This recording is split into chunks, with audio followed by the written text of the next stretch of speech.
Well, good afternoon, everybody. My name is Doug Dammann, a site coordinator here at the Civil War Museum in Kenosha, Wisconsin. With me today is Gene Salecker, author, historian, collector of all things Sultana, and historian from the Sultana Disaster Museum in Marion, Arkansas. We're here today. Gene has graciously, and the museum in Arkansas has loaned the Civil War Museum a number of amazing artifacts that are going to be part of our new exhibit that's going to open on June 11th called Ohio, Loyal to the Union. Gene's specialty and his collection that he has amassed centers around the Sultana Disaster. And we've asked Gene to come today to talk about a few of the individual pieces and to fill us in what we're going to see as part of the exhibit. So Gene, we have an amazing cane in front of us today, and I know there is a great backstory. That goes with the cane. So can you let us know? Fill us in. Sure. Well, the reason that we're having the Sultana Disaster Museum decided to loan it to the Kenosha Civil War Museum is because it was owned by a Ohio soldier, and you're having your Ohio display. So this was a cane that was owned by or given to William Luganville for the 135th Ohio Infantry, and he had been a prisoner captured in July of 1864, spent time in Andersonville prison. When he was released, he went down to Vicksburg, where on April 24th, 1865, he will eventually be placed on board the Sultana. And on board, they had a pet alligator. It was the mascot of the steamboat. And what happened was, for those of you who don't know that much about the Sultana was grossly overloaded with 2,000 recently released Union prisoners of war. This is the end of April 1865. It's on its way upriver, and it got 7 miles north of Memphis, and at 2 in the morning on April 27th, 1865, the boilers exploded. When that happened, of course, these 2,000 guys suddenly had some of them were killed in the explosion, but they had to jump into the water and save themselves, and there was fights and struggles and everything.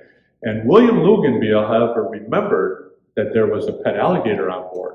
And while some of the guys were floating in the water and worried about being eaten by an alligator, William Luganville said, not only did they have a nice alligator, but that alligator was kept in a nice wooden crate. So he took and he broke open the door where the alligator was being stored in this nice wooden crate, killed the alligator, dropped it onto the deck, and took that nice wooden crate, dropped it into the river, and jumped into the crate and floated down the river, saving his life by this alligator.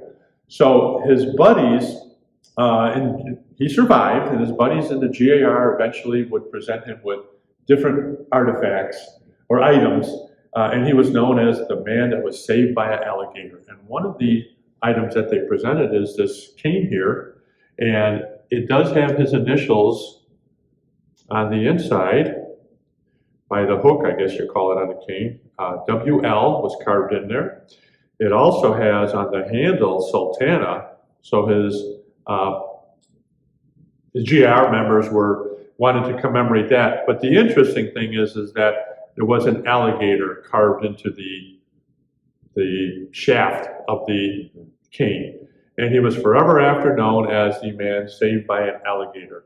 And of course, at our Sultana Disaster Museum, we tend to take and promote that. So we even have in our museum, we sell little stuffed alligators, and he's wearing a little kerchief saying Sultana Museum.